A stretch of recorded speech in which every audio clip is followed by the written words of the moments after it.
Today on the Matt Walsh Show, the Biden administration tried and failed to throw a father of 7 in prison for 11 years for the crime of being a pro-life activist. The ruling regime is vengeful and petty and will do everything in its power to destroy anyone who fails to submit. We'll talk about that. Also, more states across the country are moving to ban the mutilation and castration of children.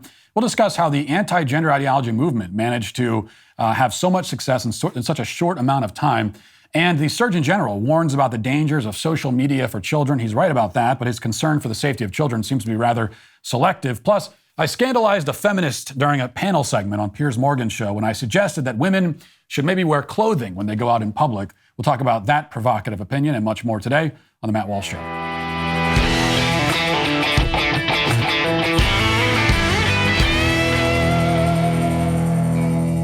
You know, it's tough to stick to your New Year's resolutions, but here's one that you can accomplish today. You can complete your will with Epic Will. That's for just $119 in as little as 5 minutes. Epic Will can help you create your last will and testament, your living will, and even your healthcare power of attorney. Their step-by-step online form makes it incredibly easy. All you need to do is fill in the blanks. 50% of Americans don't have a will. Well, you could choose today to be in the smarter half and get that will done by going to epicwill.com. Use promo code Walsh to save 10% on Epic Will's complete will package. That's epicwill.com, promo code Walsh. Well, in September of this past year, early one Friday morning, dozens of armed federal agents descended on the home of a wanted fugitive. This is a man accused of violating federal law and who, said the federal government, deserves to spend over a decade in prison. And that man was named Mark Houck. Despite appearances, he was not actually some sort of terrorist or drug trafficker or child predator. We could already assume that he was none of those things because if he was, he never would have attracted the FBI's interest in the first place. Instead, he was, along with being a law-abiding father of 7, a pro-life activist. Houck stood accused of violating the Freedom of Access to Clinic Entrances, or FACE Act, and supposedly he had done something to prevent people from accessing an abortion clinic, which is a violation of federal law now. Although, strangely enough, the incident in question had occurred a year prior in 2021, and the local DA in Philadelphia, who's hardly a right-wing zealot, had already looked at the case and decided that no charges were warranted. A year after that, the Biden administration gave it another look and decided that not only had a crime occurred, but that the alleged criminal was so dangerous and so sinister that he deserved to be frog-marched outside of his home at the break of dawn and, if they could prove their case in a court of law, thrown in federal prison for 11 years. But as it happens, they could not prove their case in federal court. On Monday, at the conclusion of a week-long trial, Houck was acquitted by a jury that was not convinced that he was the dastardly militant that Biden's goons tried to make him out to be. Judge Gerald Papert seemed to echo the jury's concerns when he asked, during the trial, he asked the prosecutor in the case whether the law that Houck was being tried under was perhaps, he said, being, quote, stretched a little thin. Stretched a little thin indeed. As it turns out, Houck was not blocking anyone from entering a clinic. Now, if he had been, he, of course, still wouldn't deserve a decade in federal lockup. I mean, if it were up to me and he was actually blocking people from entering a clinic, then I would give him the Medal of Freedom for his efforts. But even by the already deranged standards of the FACE Act, a law written and passed by politicians who were purchased and paid for by the abortion industry, even by those standards, this prosecution was unjust. In fact, there is video of the altercation that led to Houck's arrest, video that was just made public this week. Sean Hannity played the tape on his show a few days ago, and here it is. Now, for this altercation if you take a look, with a Planned Parenthood escort.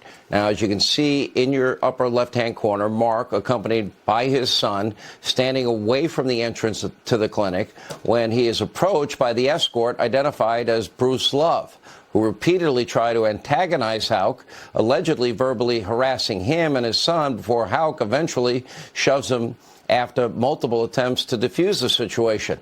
The Planned Parenthood manual clearly states that escorts are not to antagonize or even engage with any protesters, a rule that Love clearly broke.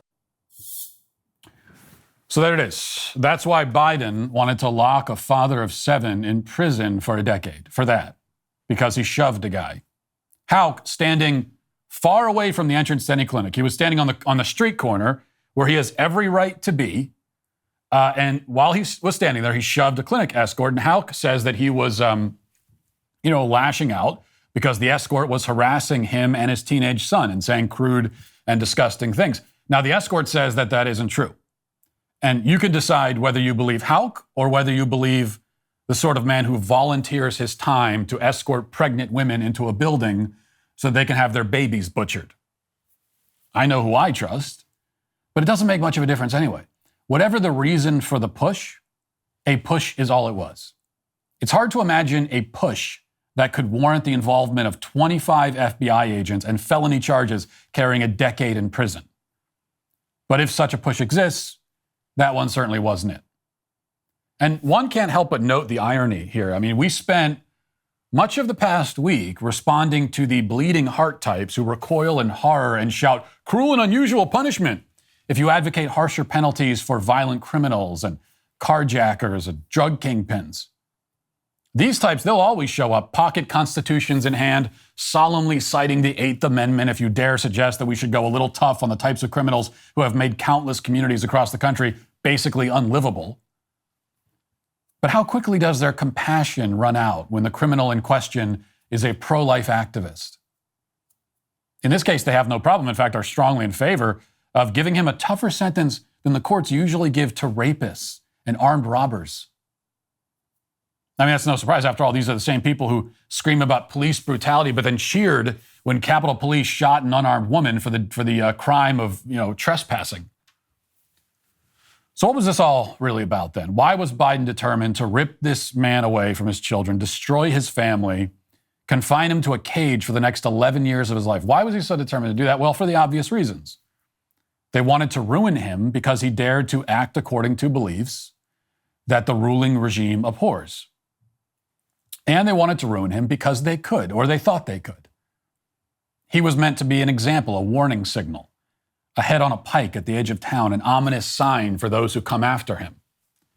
A tried and true strategy on the left, and you can just ask Jack Phillips if you want to know more about that. Before Mark Houck had become the Al Capone of the modern era for getting into a brief shoving match with a creep outside of an abortion clinic, Jack Phillips had long since begun his own reign of terror.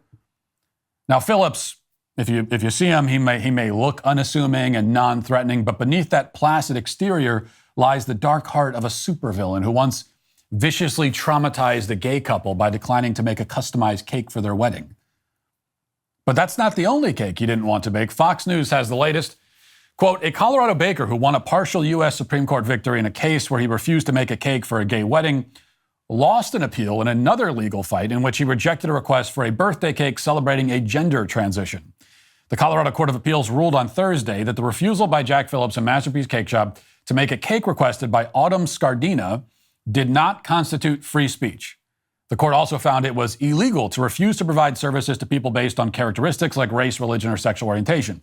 Quote, we conclude that creating a pink cake with blue frosting is not inherently expressive, and any message or symbolism it provides to an observer would not be attributed to the baker, said the court, which also rejected procedural arguments from Phillips.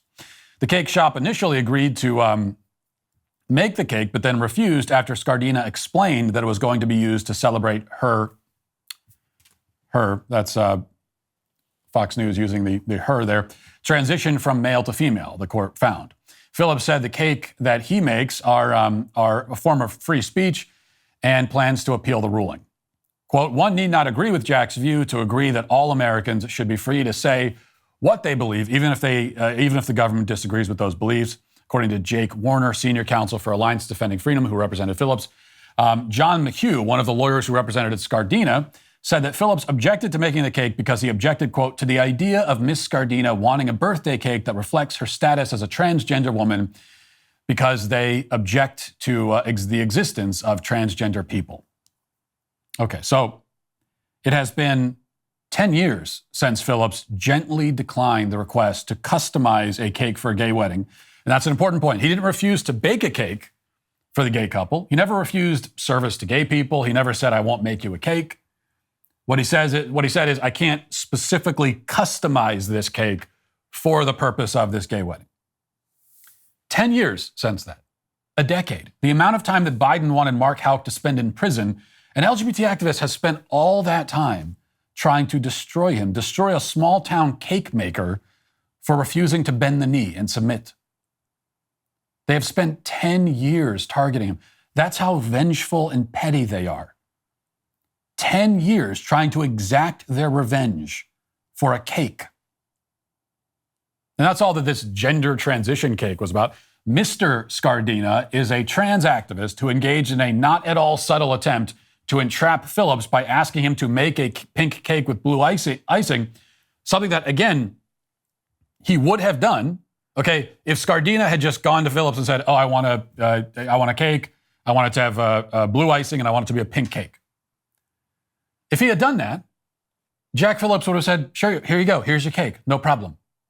Okay, Phillips wasn't asking, "What's this cake going to be used for, huh? Tell me." Fill out this disclosure form to tell us all the purposes that this cake will be used for. That never happened.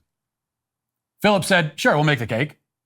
And then Scardina made a point of explaining, "Oh, by the way, this is going to be used in a gender transition celebration. What do you think about that, huh?" There was no reason to tell Phillips that. There was also no reason to throw this celebration, especially because Scardina certainly has no friends to invite to the party anyway. But Scardina targeted Phillips, tried to back him into a corner, all so that he could do exactly what he has done, spend years in court suing him for his refusal. That's how ruthless and soulless and downright trifling these people are. That's how determined they are to make you submit. Both Mark Houck and Jack Phillips are meant to be a warning to all of us. But you know what? Instead, they should be an inspiration. Because they show us what happens if you don't surrender, but they also show us that you don't have to surrender. And you shouldn't. Now let's get to our headlines.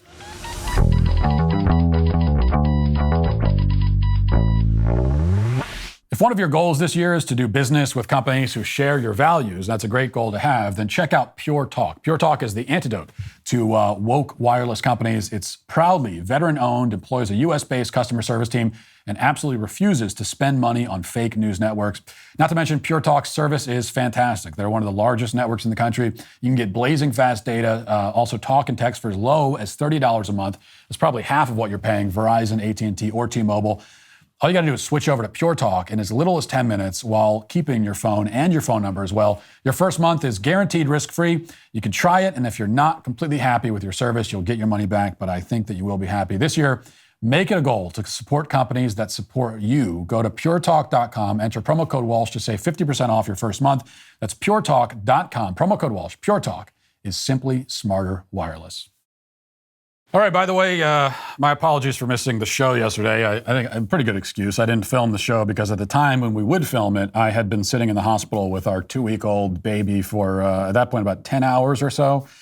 At like midnight on Monday night, I took one of the twins to the emergency room because he was having kind of a labored breathing and erratic breathing, and he'd also stopped eating, which is very, very bad signs for an infant on both counts. There's a cold, basically, has been going through our house, really mild for the rest of us, but for undersized, preemie newborns, a cold can be, potentially quite catastrophic. So he made the decision that I would take him. Actually, my wife wanted to take him, but to make matters more interesting, there was supposed to be an ice storm that was going to be hitting us that night, and I wasn't going to send my, 2 weeks postpartum wife and my newborn son out into an ice storm. So of course, I took the child. And to get to the end of the story, everything's fine. The baby's fine. They monitored his breathing for what ended up being like 16 hours, and he's okay. Scary moments there at first, but everything, thank God, everyone is fine. Actually, the baby's doing better than I am at this point because after I pulled an all-nighter, it's like that's the kind of thing. As a younger man, I can remember being younger, and there were times when I would stay up all night, never for a selfless reason like taking care of a baby. But then the next day, you're okay. You kind of function. And as you get older, it's just that you have to pay one all-nighter. You're going to pay for that for the next 2.5 months, pretty much. Although I will say, while I was sitting in the triage area of the hospital, the nurses came in and they said, if we could bring in a cot so you can sleep. And I'm thinking, do parents usually do that? You bring your child in who can't breathe, and you come in to deal with the child, and the father's like taking a nap in the corner of the room. I don't know. And by the way, those ice storms, 2 of them, there was supposed to be one on Monday night when we took the baby to the hospital, and then last night there was supposed to be another one. And both of them ended up being total duds. I mean, a little bit of freezing rain, but nothing to the level that the forecast predicted. And yet, of course, everything is shut down here in Nashville anyway. Small amount of freezing rain, some slippery sidewalks, everything shuts down.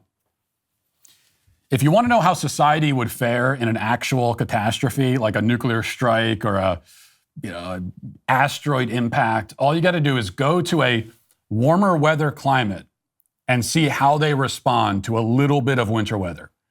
And it's everything, people panic. So that gives you an idea of how well we would do, which is not well at all.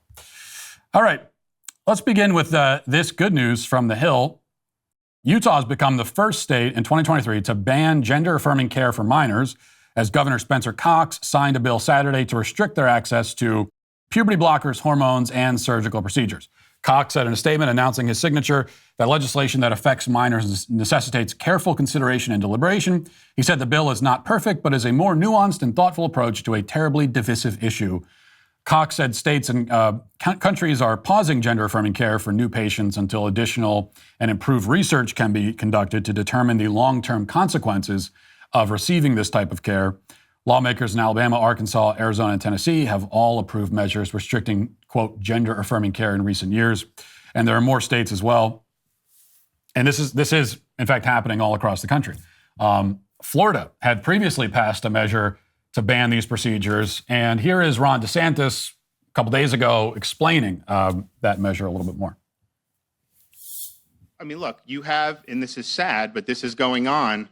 You're having in our society, they're giving teenagers, kids, puberty blockers. They're doing sex change operations. And so we actually have very, young adults who went through this when they were minors, and they're saying this was a huge mistake. And in fact, it's not evidence-based when you start talking about sex changes and puberty blockers. So we've worked through our department or our medical licensing board to say that you in the state of Florida, if you're performing those procedures on these minors, you're going to lose your medical license here in Florida. So that is happening.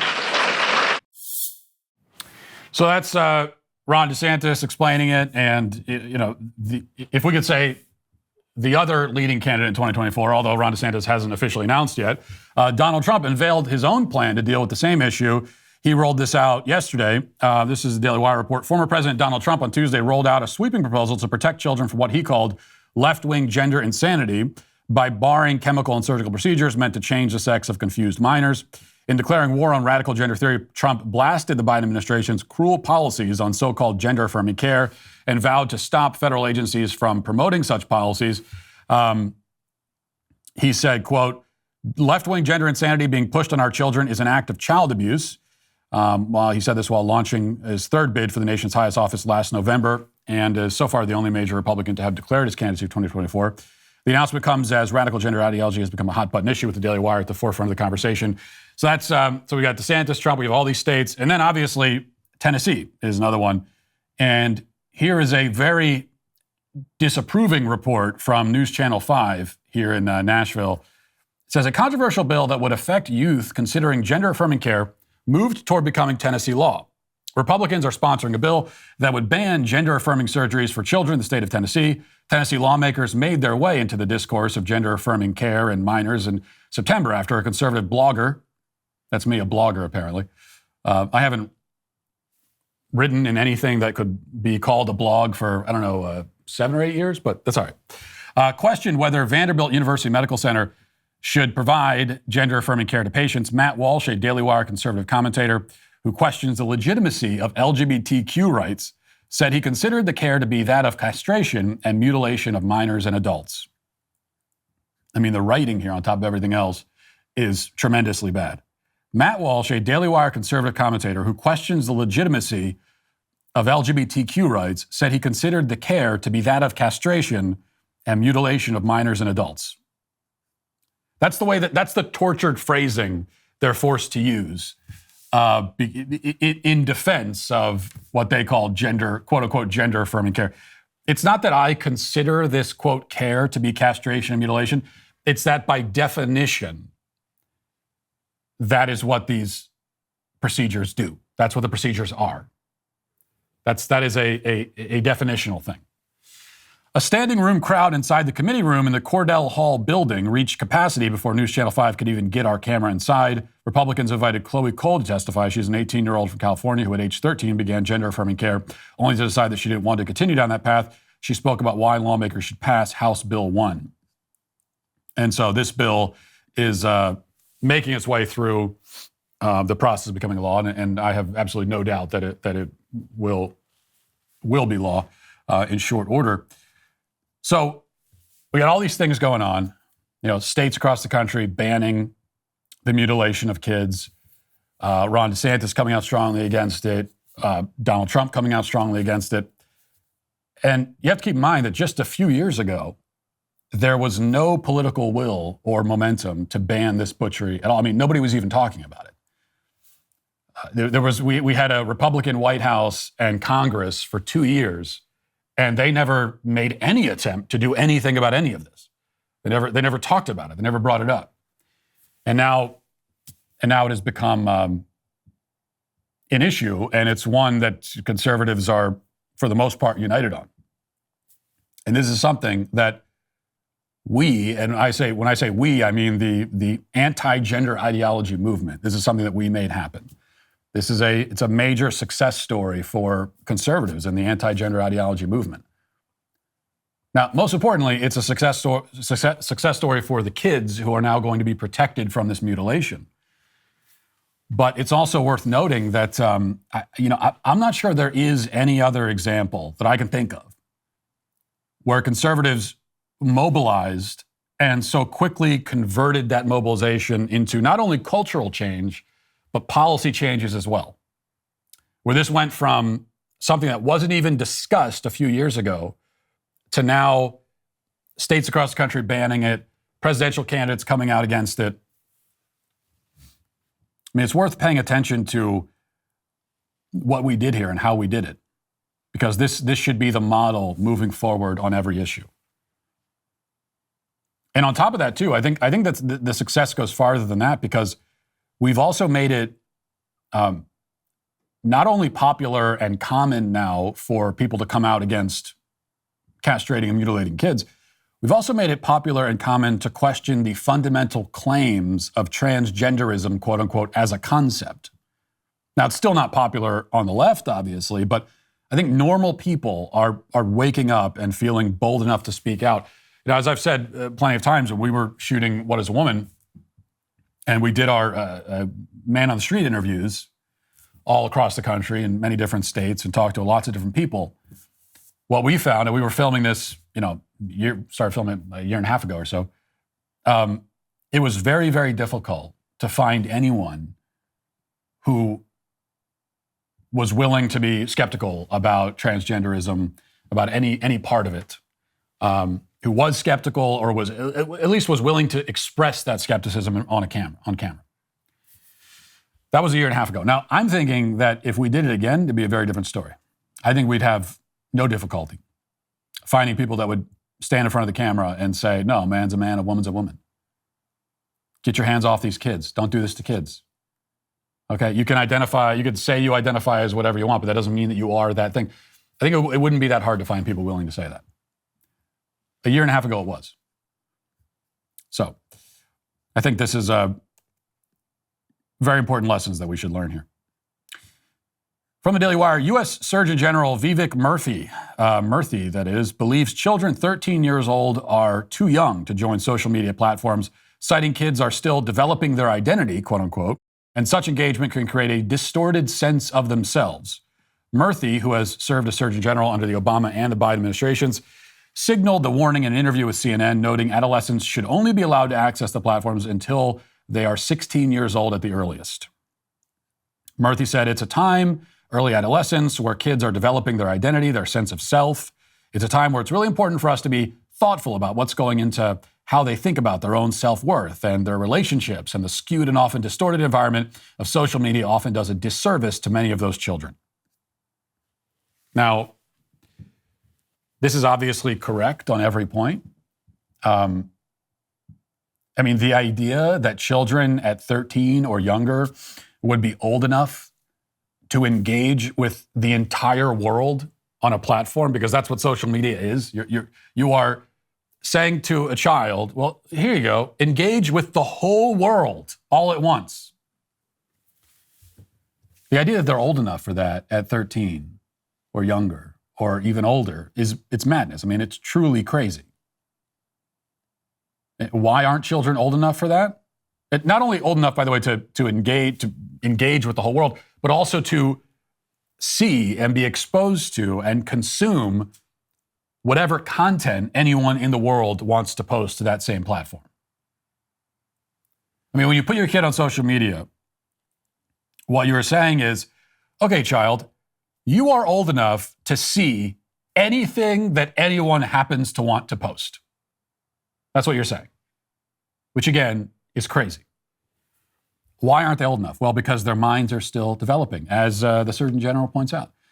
They can't make informed choices about things. They can't discern between what is true and what is not, what is harmful, what is not. They're impulsive, they're gullible, they're innocent, they're ignorant. Lots of adults are all these things except for innocent, but the rest of describes a lot of adults in this society. The difference is that kids have an excuse to be all of those things. So yeah, keep kids off social media, as I've been saying forever. And 16 is also too young, by the way. There's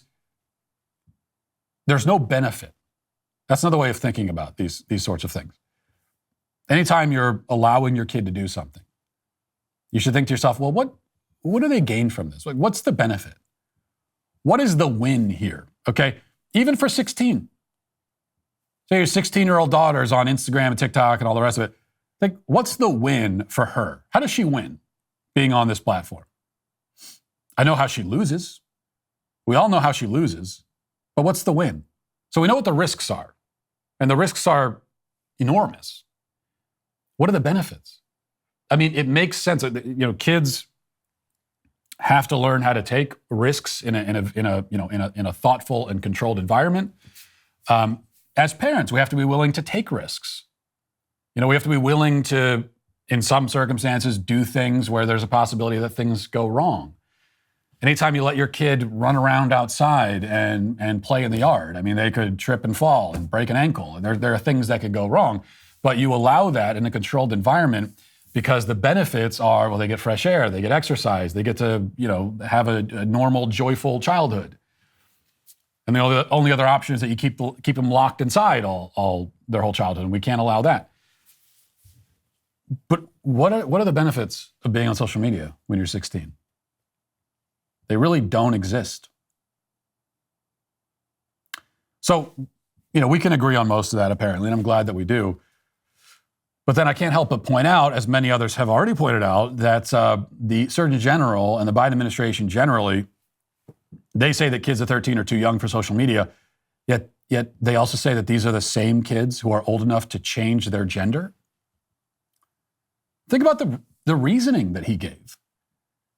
He didn't just point out that their minds are developing. He said that their identities are still developing. Their sense of themselves is still developing. And yet these are kids that can change their gender at 13. Okay, so a 12-year-old, we all agree, doesn't have the mental capacity, doesn't have the psychological and emotional maturity, doesn't have the powers of discernment necessary to use TikTok. And yet that same child does have all those things in ample quantity if he declares that although was born a boy, he's actually a girl. This is completely incoherent. All right. This is a video that's gone viral today. Matt Gaetz proposed that members of the House Judiciary Committee should say the Pledge of Allegiance before every Judiciary Committee meeting. And he actually proposed this back in 2021, but they didn't have they didn't have the power then to actually institute this change. And now they have instituted it. But Jerry Nadler, also known affectionately as the Penguin, opposed the measure. And this little exchange here has gone viral. Let's watch it. and our Pledge of Allegiance is a national symbol of pride and unity. And it was a great honor to be able to invite one of my constituents this morning to offer the Pledge of Allegiance. And so my amendment gives the committee the opportunity to begin each of its meetings with the Pledge of Allegiance. It gives our members the ability to invite inspirational constituents to be able to share and lead in the Pledge of Allegiance. I offered this amendment to the Judiciary rules 2 years ago, and it was defeated, and I'm very optimistic that we'll have a different outcome today. That's the amendment, Mr. Chairman. I thank the gentleman for his amendment. Support the amendment. Does anyone seek recognition? Gentleman from New York, Ranking Member Nadler. I would oppose it simply on the grounds that as members know, we pledge allegiance every day on the floor, and I don't know why we should pledge allegiance twice in the same day to show how patriotic we are. I gotta say, I kind of agree with the Penguin on this one. Not kind of, actually. I really do. I don't think I've ever agreed with Nadler on anything, but on this one, I agree. And I know that, like I said, it's gone viral on social media, and there are conservatives on Twitter that are pretending to be outraged by it or whatever, but it's all performance. I mean, they already say the pledge to start the day. The House members say the pledge to start the day already. There's no reason to say it again, except as empty performance. You're doing it for the cameras.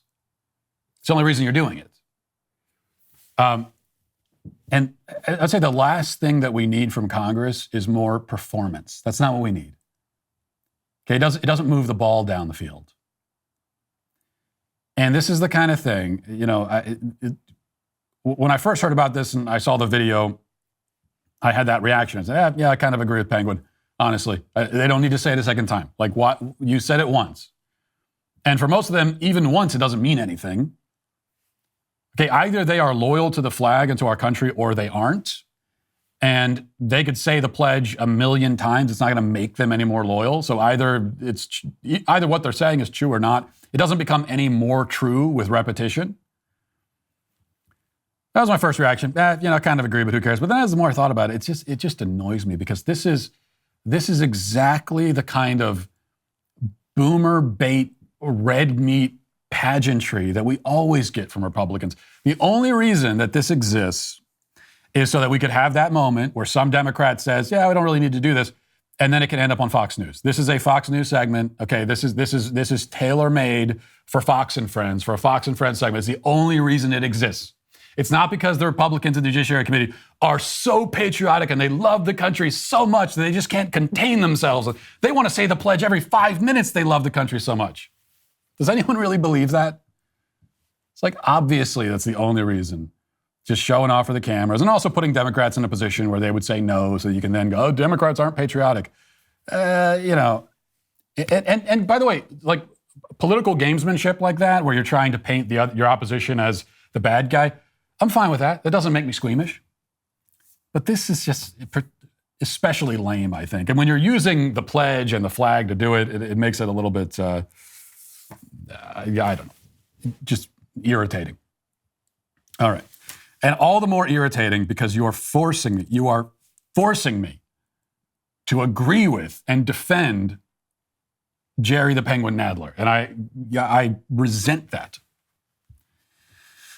All right, what else we got here? So this is a story that's been going on for the last, for months now, but really ramping up over the last few days. This is a story from a few days ago. CNN says, former President Donald Trump took aim at Ron DeSantis Saturday, claiming the Florida governor and his team are trying to rewrite history regarding their COVID-19 pandemic response, and called the potential presidential run by his GOP rival very disloyal. Trump told reporters while aboard his plane, there are Republican governors that did not close their states. Florida was closed for a long time. They're trying to rewrite history, he added. And there are actually several examples of this. Trump has been going after DeSantis on the lockdowns for several days. He had mentioned it a few times prior to this, but over the last few days, this has been the attack that he's decided to launch on DeSantis. He tweeted, well, he didn't tweet it. He sent this out on his Truth Social app a few days ago. He said, the fake news media was good yesterday in their coverage of my stops in New Hampshire and South Carolina, other than the Globalist Street Journal, which is rarely accurate or good. They said the day was really amazing. The enthusiasm to make America great again. I don't know. I don't think that there was anyone in the news media who described a Trump rally as really amazing. I somehow doubt that, but I don't know. The enthusiasm to make America great again has never been stronger. The revelations about Ron DeSanctimonious doing far worse than many other Republican governors, including that he unapologetically shut down Florida and its beaches, was interesting indeed. DJT leading big. Okay. Just a few points here. And DeSantis still has not responded. So Trump has been going after DeSantis for months now. DeSantis has not said anything directly in response, which I think is the right approach. Now, I have heard, which I think is an interesting argument, that the right thing here politically is for Donald Trump to be going after DeSantis because he realizes he's the number one challenger. So that's politically smart. It's also politically smart for Ron DeSantis to say nothing. And so they're both kind of doing what is politically smart for them to do. I agree on the latter point. It's smart for DeSantis not to respond. But because I agree, I must disagree with the first point. Like, what makes DeSantis smart for not responding is that Trump comes off as weak and kind of desperate and pathetic for obsessing over a guy that's not even talking about him. So I don't see how it's politically smart for Trump to continue down this line of attack when he just looks desperate. I mean, this is the advantage that Trump has always had in the past. That his enemies are obsessed with him and are constantly talking about him, and it just makes them look desperate and pathetic.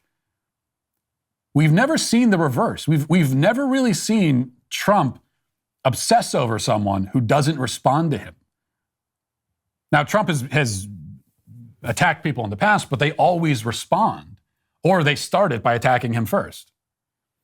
This is a new one, and given especially that Ron DeSantis is in office right now and Trump isn't, so you've got Trump ranting about DeSantis just doing his job as governor and doing a good job. I don't think the contrast makes Trump look very good. And then there's also the fact that, talk about rewriting history. I mean, look, he wants us to forget, and I don't think anyone actually will forget, that he shut the entire country down. Okay, he shut the entire 15 days to slow the spread that turned into months and months and months. That was Trump. He handed the country over to Dr. Fauci. He could have fired him, but he didn't. And in explaining why he didn't fire him, Trump has said that the reason he didn't fire Fauci is that the media would have been really mad at him if he did it. That's his excuse.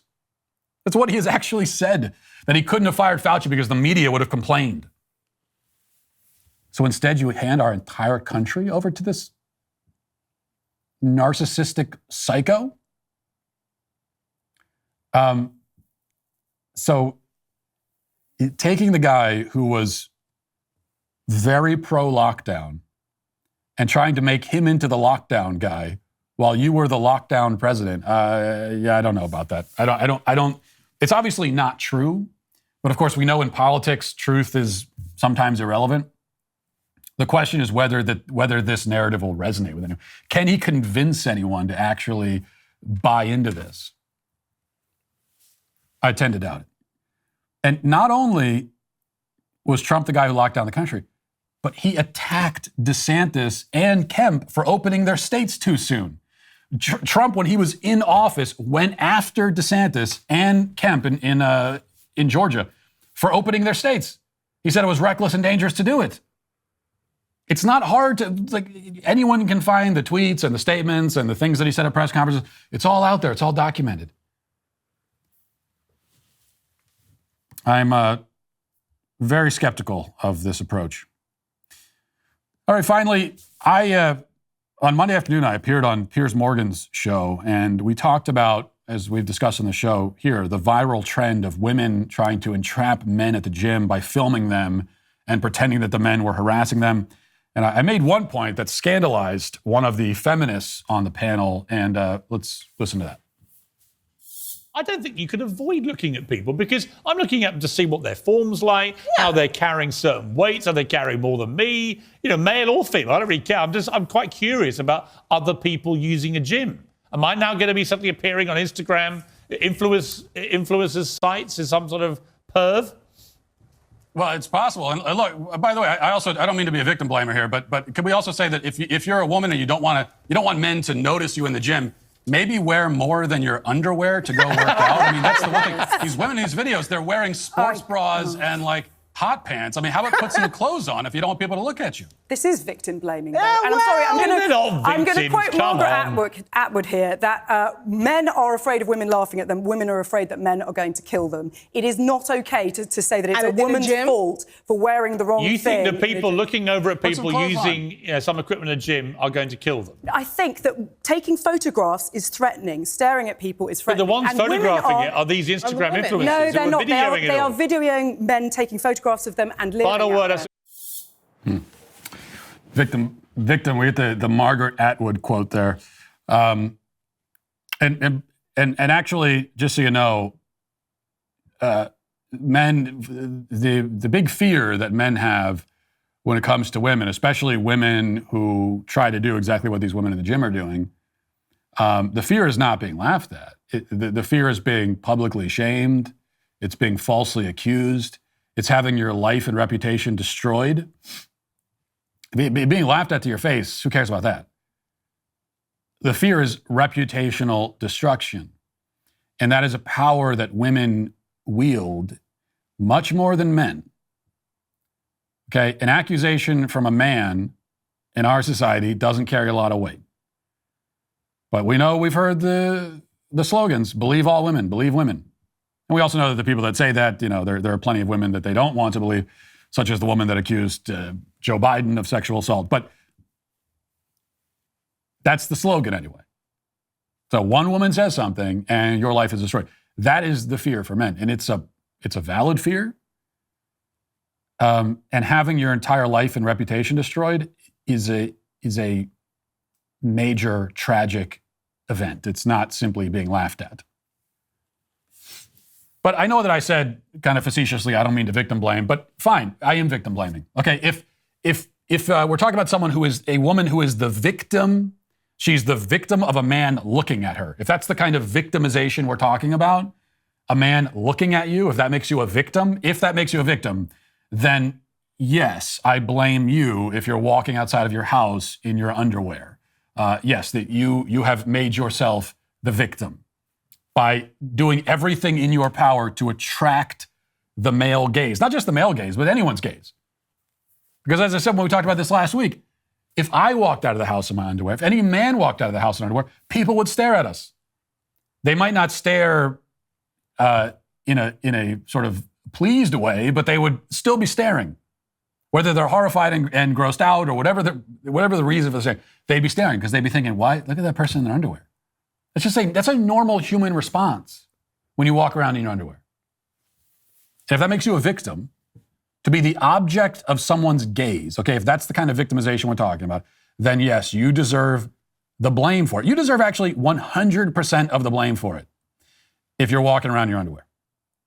If you're dressed in a way that is designed to attract people's gaze, and then you get exactly what you were hoping for, yes, the blame goes to you,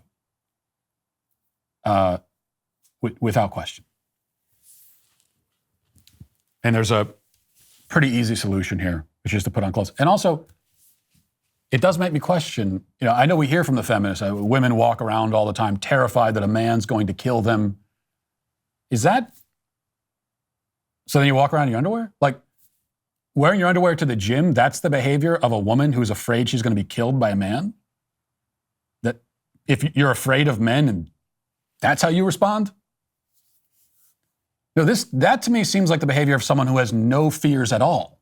That's someone who's utterly oblivious and not afraid of anything.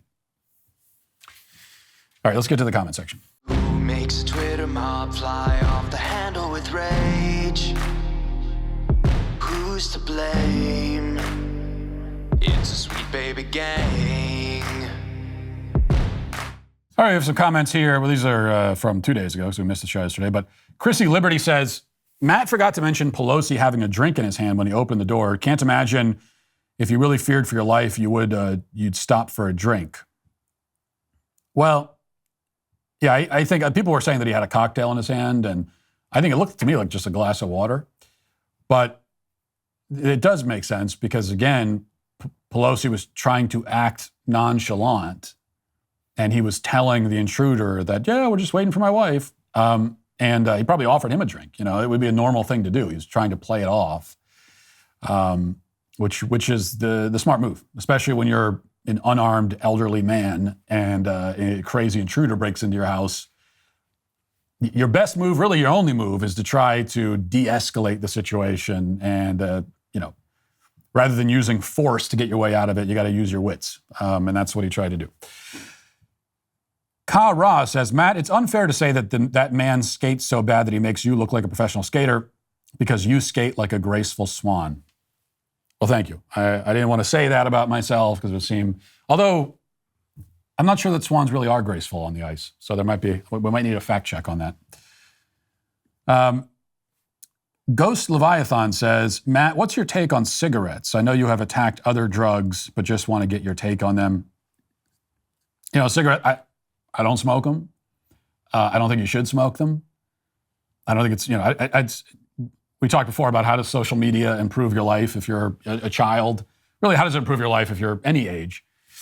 You can ask a similar question about cigarettes. How is that going to improve your life? Probably isn't.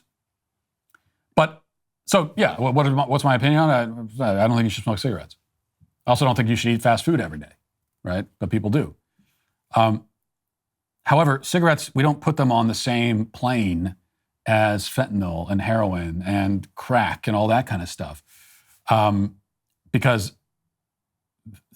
of the effect on individual that those drugs have, where they could kill you on the spot, first of all.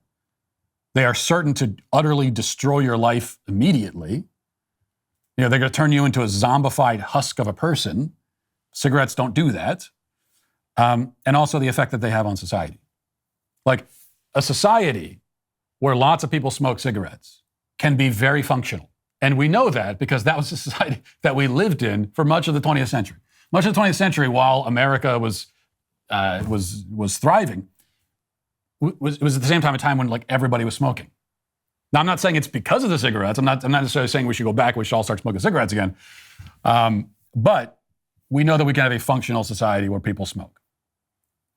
Can we have a functional society where lots and lots of people are on these hard drugs? The answer is absolutely no.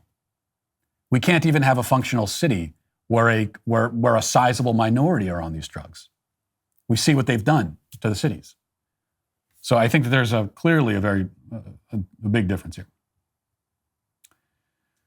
Night Warrior says, no, sir, white people are not to blame for the things that we black people do.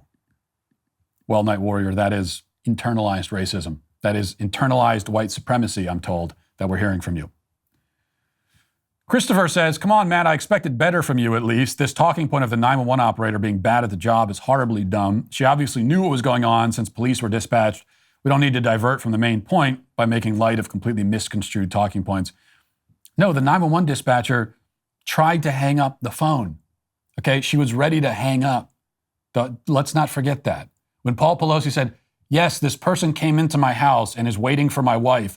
My wife's name is Nancy Pelosi. They're here waiting for my wife. And they say everything's fine, but I don't think so.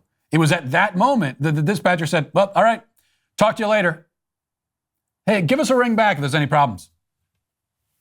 So, no, I think we can say that she did a terrible job. And in fact, Matthew W., no relation, agrees, says, Matt, that 911 dispatcher did a terrible job, and it's honestly embarrassing. I was a dispatcher for 7 years, and one thing drilled into you is listening for clues that lead you to believe that the caller is calling under duress. You must listen carefully to your callers, especially when things don't make sense.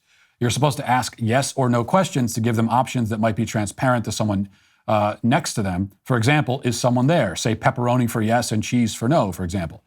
If they call you to ask for a pizza. Dispatchers need to be able to adapt and use critical thinking. Well, okay, so there's the former 911 dispatcher who agrees with me, so I feel pretty good about that. And that was my other problem with the 911 dispatcher in the Pelosi call, is not only was she like trying to get off the phone, almost she was annoyed, she wanted to get back to doing whatever she was doing, but she was also asking questions that were not yes or no questions. She was asking questions that forced Paul Pelosi to say things out loud that would reveal that he was talking to a 911 operator. So, not a great job all around.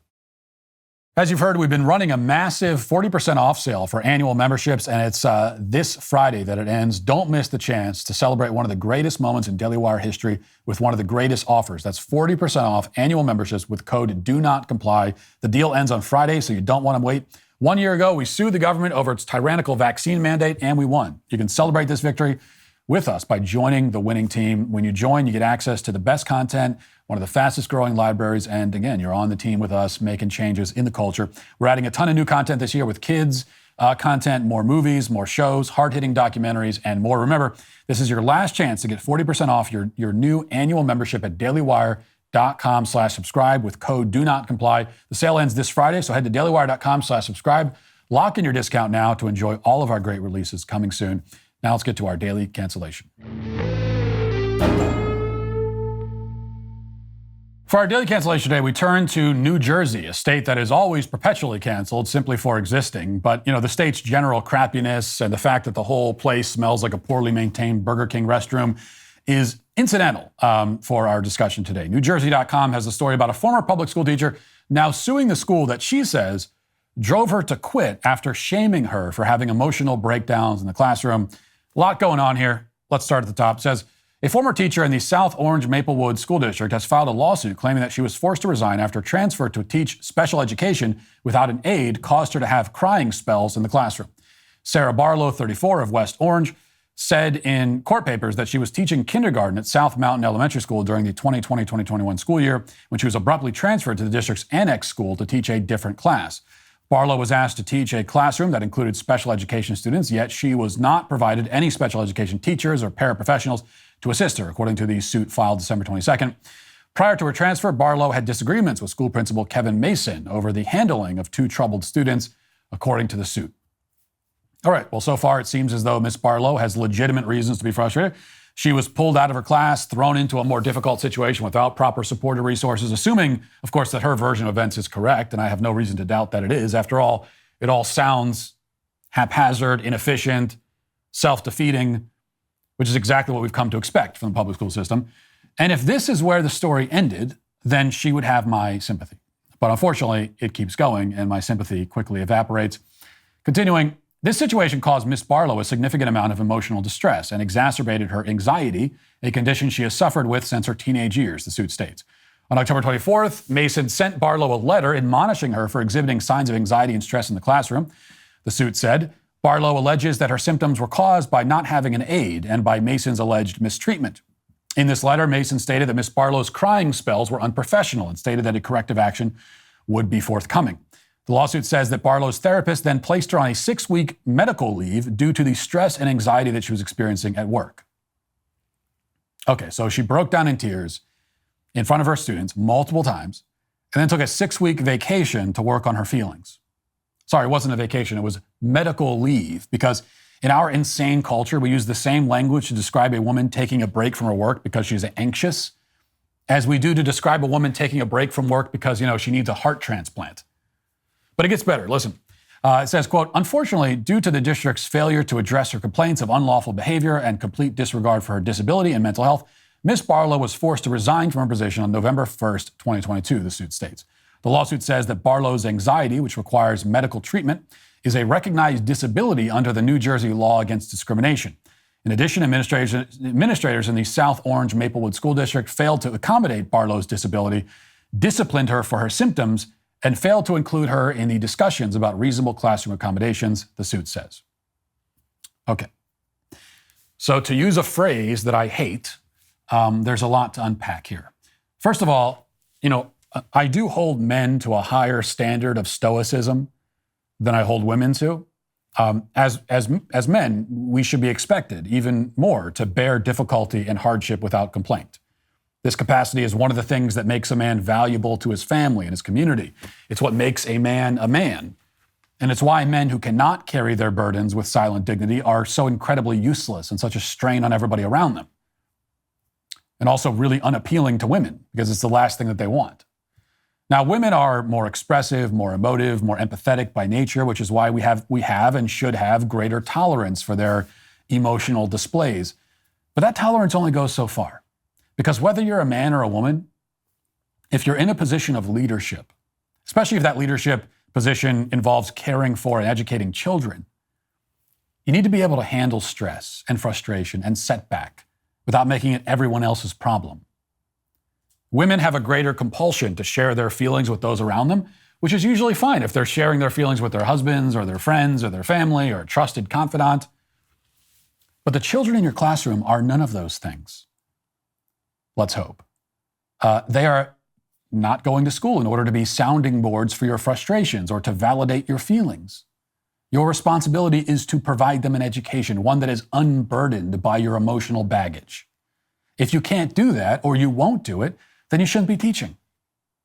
I mean, I don't care what you've been through in your life. I don't care how difficult your life is or has been. Sometimes in life, it is your responsibility to suppress your feelings, the feelings you have about those difficulties, and carry on like nothing is wrong. I know that's a shocking thing to hear these days, people hear. But yeah, there are plenty of times in life where no matter what you're going through, it is your responsibility to deal with it and shut up and do your job. It's what's expected of you. You know, the doctor who's performing brain surgery on you, he might be having a bad day also. But you'd be very concerned if he came into the room right before they put you under, sobbing and crying and complaining about his anxiety disorder. And that's because in his capacity as brain surgeon, you expect him to do his duty and to subordinate his feelings. Whatever he's going through, you expect him to just deal with it and get the job done like a professional. You would expect that of your heart surgeon, your brain surgeon, your airplane pilot, really anyone else who's performing a job that you need done. You would be annoyed if you ordered a pizza and it came to your house late. And the reason it came late is because the pizza delivery guy is having a really bad day and struggling with his feelings. That would annoy you. And it should. Because you're here to do a job, and your job is to bring me the pizza. And in that same way, we expect you to do your job as well. And again, if you can't do it, there's always the other option, which is to not. If you really can't, if you can't do the job, then don't do the job. Leave the job. If you're there, people expect you to do it. It's that simple. Second point, anxiety is not a disability. It is not a medical condition. No matter how often this claim is made, no matter what the psychiatrists say, no matter the billions of dollars the pharmaceutical companies are able to make off of it, anxiety is not a disease. It is rather just one of the tolls we all must pay for the privilege of being human. There is nothing strange or unique about the person who experiences anxiety. There would be something quite strange about the human being who did not experience it, but no such human exists or has ever existed. Of course, the medical industry will claim that what I'm talking about, when I say everyone experiences anxiety, what the medical industry says is that, well, that's just regular anxiety. That's average anxiety. That's anxiety in its normal amount. But when anxiety reaches beyond that threshold, that's when it magically becomes an illness, as medically valid as diabetes or Parkinson's or the flu. Well, who decides what qualifies as normal anxiety? Who determines where the threshold is? Who gets to declare what amount of anxiety we're supposed to have? Well, coincidentally enough, the people who have drugs to sell us, they get to decide. And they're the only ones who can decide, by the way. Indeed, if you as a human being dare to speak about anxiety, which is the most ubiquitous of all human experiences, and if you dare to speak about it as someone who is not selling anything, someone who doesn't stand to profit off of your position on the subject, that somehow makes you less reliable. The message is clear. When it comes to questions of supposed mental illnesses, the only trustworthy people are the people who are financially incentivized to come up with certain answers. This is all nonsense, of course. Questions about the nature of anxiety and what we should do with anxiety and how much anxiety a healthy person should experience, these are philosophical questions. These are spiritual questions. They're questions that defy simple medical analysis. Questions that cannot be reduced down to formulas or solved merely with prescription medication. And the problem is that the spiritual authorities, the priests and philosophers of our day, are the people who put the title doctor in front of their names. We have long since given them authority over not only strictly scientific and medical questions, but deeper questions about the very purpose and nature of the human person and about the meaning of life and how life is supposed to be lived and how people are supposed to feel and all of that. We've done this partly because we've been duped, and we do this partly because we prefer the fiction that these people are selling us, because it lets us off the hook. It allows us to claim that we have no control over our emotions. We can't be blamed for how we behave. And now it even allows us to claim disability and take 6 weeks of medical leave because we're feeling stressed out. That's what Miss Sarah Barlow is up to, and it's why she is today finally canceled. And that'll do it for this portion of the show. As we move over to the members block, if you want to become a member, you can do that now by using code Walsh at checkout for 2 months free on all annual plans. Hope to see you there. If not, talk to you tomorrow. Godspeed.